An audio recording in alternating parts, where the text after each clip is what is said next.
घर की औरत। कहते हैं ना, घर दीवारों से नहीं, उसके अंदर रहने वाले लोगों से बनता है। लेकिन क्या हो जब घर के लोग ऐसे हो? सारा दिन खाती रहती हो, सोती रहती हो, कोई काम नहीं है तुम्हारे पास। ऊपर से बहू के आ जाने के बाद तो तुम और निकम्मी हो गई हो। दिखावे के लिए हाथ में माला पकड़ ली है, बाकी कोई काम नहीं करती। अरे कैसी बात कर रहे हैं?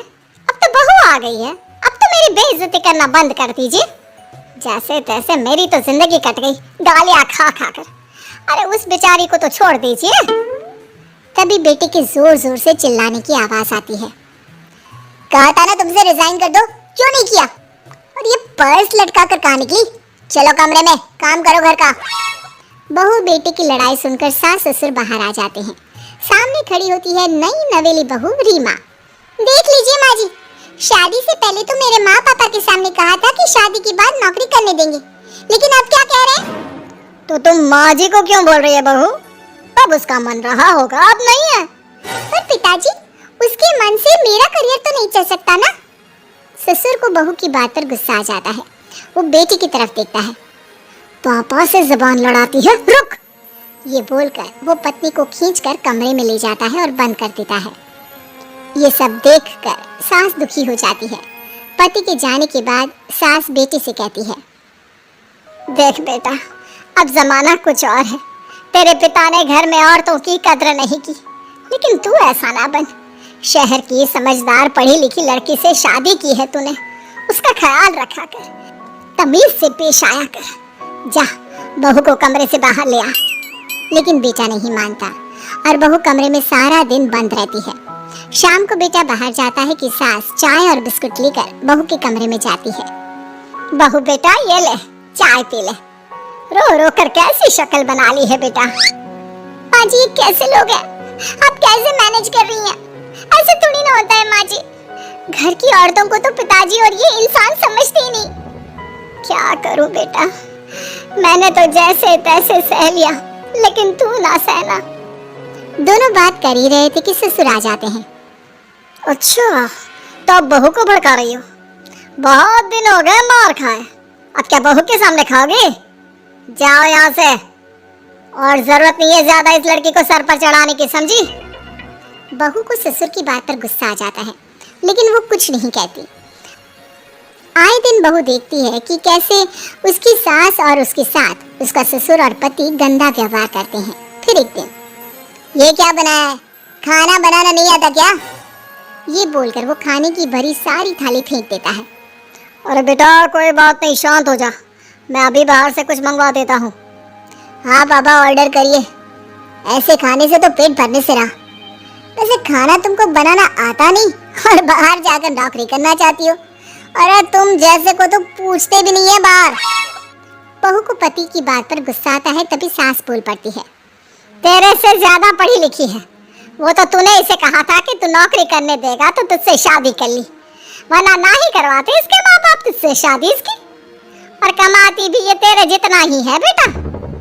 बहू हैरान रह जाती है कि जो सास खुद के लिए एक बार भी खड़ी नहीं हुई, वो उसके लिए बेटे को भी भला बुरा सुना रही है। उसकी नजर में सास की इज्जत और बढ़ जाती है। वो सास को देखकर ये सब सोच ही रही थी कि उसके कान में एक जोर से कांटे की आवाज आती है। किसको किसको मार पड़ी? वो देख ही रही होती है कि उसकी नजर जमीन पर बैठी सास पर पड़ती है। अभी तो धीरे से मारा, फिर जुबान खोली ना तो ऐसा मारूंगा कि कान के पर्दे फट जाएंगे। सास रो रही थी। बेटा और पति वहां से चले जाते हैं। पिताजी अच्छा किया, माँ को जोर का चांटा लगाकर।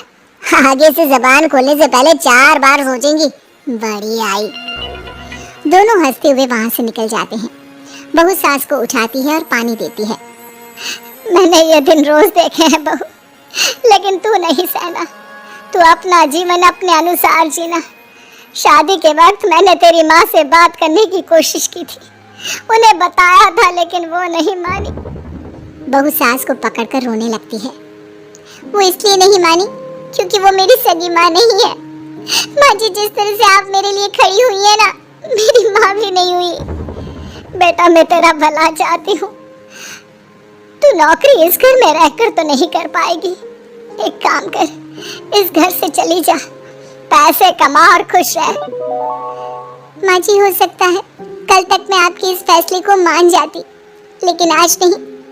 माँ जी, आप यहाँ इस नर्क को झेले और मैं आपको छोड़कर चली जाऊं? नहीं, कभी नहीं। अगले रोज, सुनिए, वो क्या है ना, मुझे कुछ कपड़े और गहनों की जरूरत है, तो जरा पैसे दीजिए ना। अब आप घर के मर्द हो तो पैसे तो आपसे ही मांगूंगी ना, बुरा तो नहीं लग रहा ना आपको? नहीं नहीं, बुरा क्यों लगेगा, ये लो कार्ड, कर लेना शॉपिंग। अगले रोज, बिजली का बिल आया है 10,000 का, भर दीजिएगा। इतना बिल कैसे आ गया? बेटा वो क्या है ना, सारा दिन बहू घर में रहती है तो कमरे में एसी और टीवी चलता रहता है। अब कम से कम बाहर जाए तो 4 पैसे कमा कर लाए, लेकिन हम लोगों को थोड़ी ना औरत की कमाई खानी है, वो तो मर्द ही करता है ना। पति पर्स देखता है और फिर हाँ माँ, ठीक बोल रही हो। खैर चलता हूँ, ऑफिस का वक्त हो गया है। पति ऑफिस से पिता को फोन करता है। पापा, घर के खर्चे तो बढ़ते ही जा रहे हैं, ऊपर से महंगाई आप देख रहे हैं। मैं सोच रहा हूँ क्यों ना मीना को नौकरी के लिए हाँ कर दूं, 4 पैसे ही लाएगी ना घर में। वो तो तू ठीक बोल रहा है, लेकिन ये औरत की जात, कल को 4 पैसे कमाने लगे तो ये नहीं कि सर पर चढ़कर नाचे। हाँ पिताजी, बात तो सही है, वो तो आप हैं जो माँ को मुट्ठी में रखा है, वरना मेरी वाली तो। खैर, सोचते हैं इस बारे में। शाम को पूरा परिवार साथ बैठा होता है। वो कल पनीर की सब्जी बनानी है तो थोड़े पैसे देकर जाना। और हाँ, कीर्तन भी रखा है संडे को, उसके लिए सामान की लिस्ट बना दी है, ले आना। पापा को दे दो, वो ले आएंगे। अरे पापा कहाँ से ले आएंगे, मेरे पास नहीं है पैसे वैसे। लो, पैसे ही नहीं है? मेरे पापा की जेब तो हमेशा नोटों से भरी रहती है। बेटा, लक्ष्मी को जो पूजता है ना, उसके पास लक्ष्मी रहती है। जो घर की औरतों को मारे पीटे, वो भला कैसे लक्ष्मी का लाभ ले सकता है? वाह वाह, क्या बात है, तो जबान खुल रही है तुम्हारी। लगता है भूल गई पुरानी मार और डांट, क्या? हाँ माँ जी, शांत हो जाइए, मैं नहीं देख सकती आपको मार खाता, और फिर हो सकता है कि मैं आपको बचाने आऊँ तो ये भी मुझे मारे। ठीक है बहू, मैं कुछ नहीं कहती, तू ये लिस्ट बस दे दे, मैं चली आराम करने। फिर अगले रोज, सुनिए जी, वो मायके जाना है, वो क्या है ना, शादी के बाद से गई नहीं, तो ट्रेन की टिकट बुक करवा देना। तो मैं भी तो साथ जाऊंगा ना तुम्हारे। तो ठीक है, फिर फ्लाइट की ही टिकट करवा दीजिए। वो क्या है ना, अच्छा थोड़ी ना लगता है, आप पहली बार मेरे साथ जा रहे हो और हम ट्रेन से चले, ठीक है ना? पति ऑफिस जाता है, जहाँ उसका दोस्त कहता है, अरे क्या हो गया यार, परेशान सा दिख रहा है, तेरी तो नई नई शादी हुई है, भाभी परेशान कर रही है क्या? अरे नहीं यार, तू तो जानता है थोड़ी सी कमाई में घर चलाना मुश्किल हो रहा है, तू कैसे मैनेज करता है यार? कैसे क्या यार, तू जानता है ना मेरी बीवी रिया को, वो टीचर है, फिर घर में ट्यूशन करती है, साथ में बच्चे भी पढ़ लेते हैं। यार, घर नाम की गाड़ी दोनों पहियों के साथ चलने से ही चलती है, वो भी कमाती है और मैं भी, और चल रहा है घर बस। पति को दोस्त की बात समझ में आती है, लेकिन पिता का ज्ञान कैसे भूल सकता था? वही कल को सर पर चढ़कर नाचने लगी तो। शाम को घर आता है, जहाँ उसकी बुआ और उसका बेटा बैठे होते हैं। अरे आ गया लल्ला, कैसा थका थका सा लग रहा है, सब ठीक है ना? नमस्ते बुआ, कैसे आना हुआ? कैसा है रमेश? भाई को तो भाई की याद ही नहीं आती। अरे नहीं नहीं भैया, याद नहीं आती तो यहाँ कैसे आता? ये लीजिए मेरी शादी का कार्ड, जरूर आना। पति कार्ड खोलता है। डॉक्टर रश्मि, अरे वाह, तेरी होने वाली बीवी डॉक्टर है। और क्या भैया, आपकी बीवी इंजीनियर तो मेरी डॉक्टर। तभी वहाँ सास आ जाती है।